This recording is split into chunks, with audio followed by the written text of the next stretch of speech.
आजकल हम बूढ़े, बच्चे और जवान मार्केट से अपनी आवश्यकता की वस्तु स्वयं खरीदते हैं, चाहे वह खुद के लिए हो, परिवार के लिए हो या दोस्त रिश्तेदारों के लिए हो।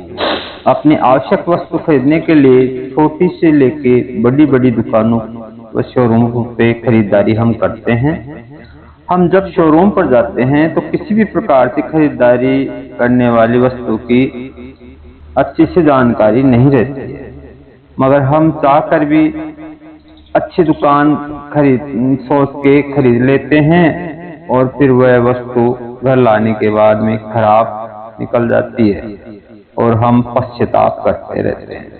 आइए आज हम सब मिलकर ये जानते हैं कि हम अच्छी वस्तु कैसे खरीदें और दुकानदार के साथ में हमें किस तरह से सामान खरीदना है, यह हम जानते हैं और हम किसी भी प्रकार से बेवकूफ नहीं बन के हैं।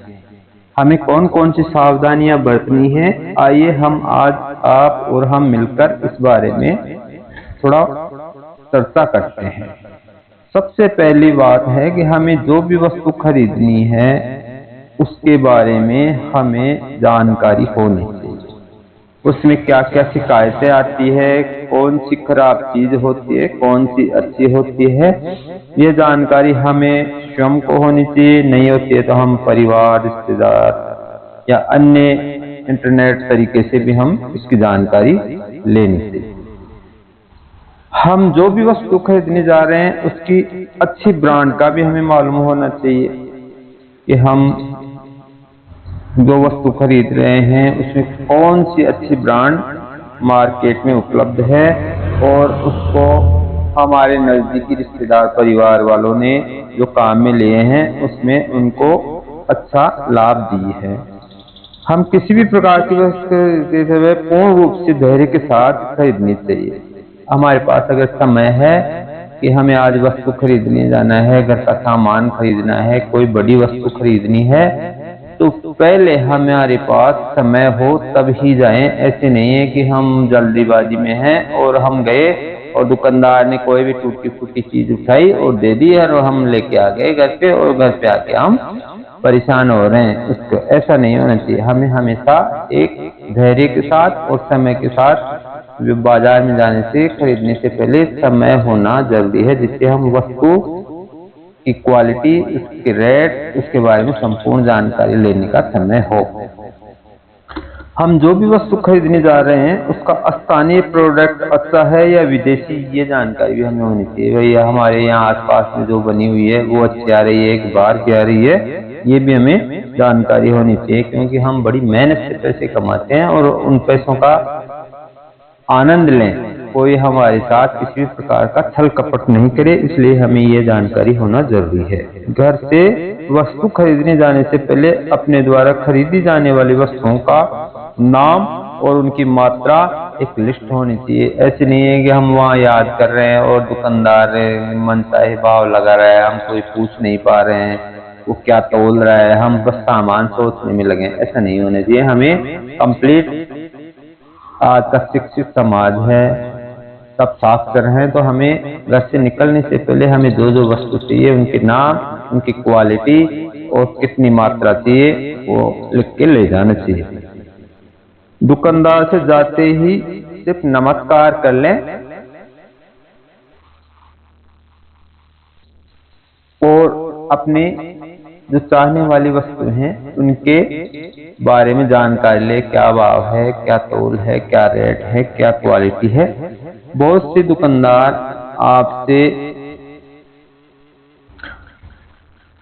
आपकी प्रशंसा में लग जाएंगे, आपको बहुत कुछ कहने लग जाएंगे। आपका विश्वास जीतने के लिए कुछ दुकानदार आपकी व आपके परिवार के सदस्यों की प्रशंसा करने लगेंगे और आप उनके ऊपर पूरा विश्वास कर बैठते हैं और आप उनका सामान खरीदते समय मजबूरन हो जाते हैं कि कुछ भी नहीं पूछते और आप उनकी प्रशंसा में बह जाते हैं और बाद में वो सामान लाके घर पे पश्चाताप करते हैं, क्या ले गए, दे दिया उन्होंने, क्या दे दिया। ऐसा नहीं होना चाहिए। आपको सिर्फ नमस्कार की और भाई साहब मेरे को सामान चाहिए, ये चाहिए, इसकी क्वालिटी ये चाहिए और उसकी पूरी जानकारी लेनी चाहिए, नहीं कि उसके स्वयं की प्रशंसा में और घर परिवार की प्रशंसा में कभी भी नहीं उलझे। जो भी सामान चाहिए उनका बारी बारी से सभी का भाव तोल व सामान की क्वालिटी की जानकारी लेनी चाहिए। बहुत से दुकानदार एक सामान का भाव बहुत कम बताएंगे, उनको मालूम रहता है कि पीछे पूछ के आया होगा तो हम कम बताएंगे और बाकी के ऊपर मनचाहे भाव ला देते हैं। ऐसा नहीं होना चाहिए।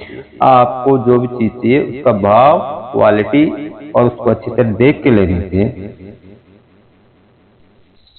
अगर आप जो वस्तु खरीद रहे हैं उसकी आपको रेट, क्वालिटी या अन्य किसी भी प्रकार की जानकारी नहीं है तो आप भूल कर भी प्रथम दुकानदार से कभी भी सामान नहीं खरीदे कि हमने इससे पूछा और वो कह रहा है साहब बढ़िया चीज है, हम बाजार में प्रतिष्ठित है, ये उनमें नहीं है। आप मात्र उनसे पूछे, उसकी जानकारी ले, फिर दूसरे से तीसरे से पूछे और वो सामान देखें, उसमें आपको रेट और क्वालिटी का अपने आप मालूम पड़ जाएगा। और जहां भी आपको अच्छी लगे चीज वहीं से खरीदे, किसी भी प्रकार के प्रथम दुकानदार से सामान नहीं खरीदे। चाहे वापस लौट के प्रथम दुकानदार के चले जाए जिसने अच्छा आपको संतुष्टि दी है उससे चले जाए, ये ध्यान रहे।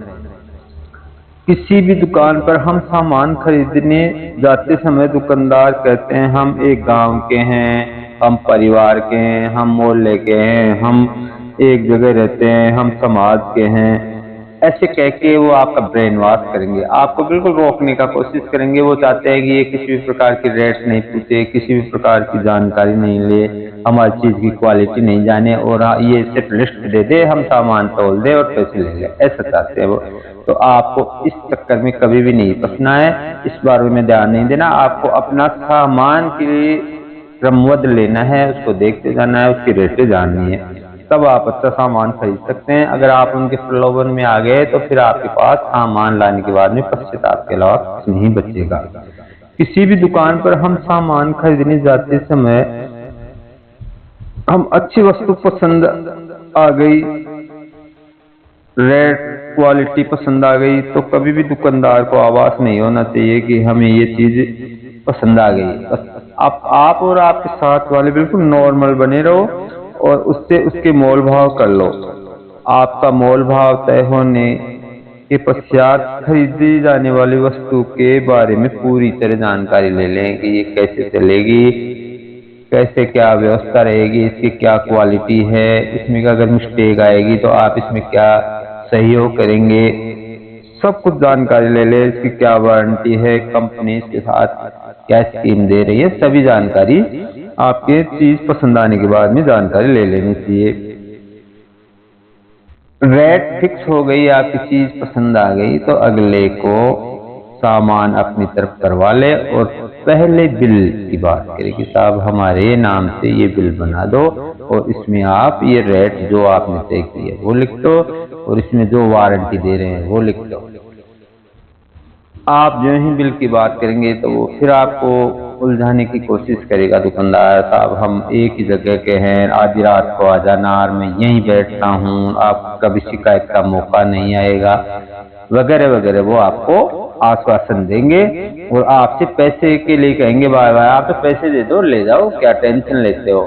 बाकी आप इन प्रलोभन में नहीं आना है। अगर आप इस प्रलोभन में आ गए तो वो आपको दोबारा सामान में अगर किसी प्रकार की मिस्टेक आएगी और आप सामान लेके जाओगे तो आपको कहेगा यार मैं तो जानता ही नहीं हूँ आपको, तो फिर आप क्या करोगे, आपके पास कोई विकल्प नहीं है। इसलिए आप जब तक उसको पैसे नहीं दें, जब तक आपको पूरी तरह सामान की जानकारी नहीं दे, पूरी तरह वो उसकी बिल नहीं दे, उसके लिख के नहीं दे, वो जब तक आपको पूरी तरह लिखित में आपको बिल दे दे, उस पर वारंटी दे दे और आपको अच्छी तरह आपकी जो भी है सामान को रखवा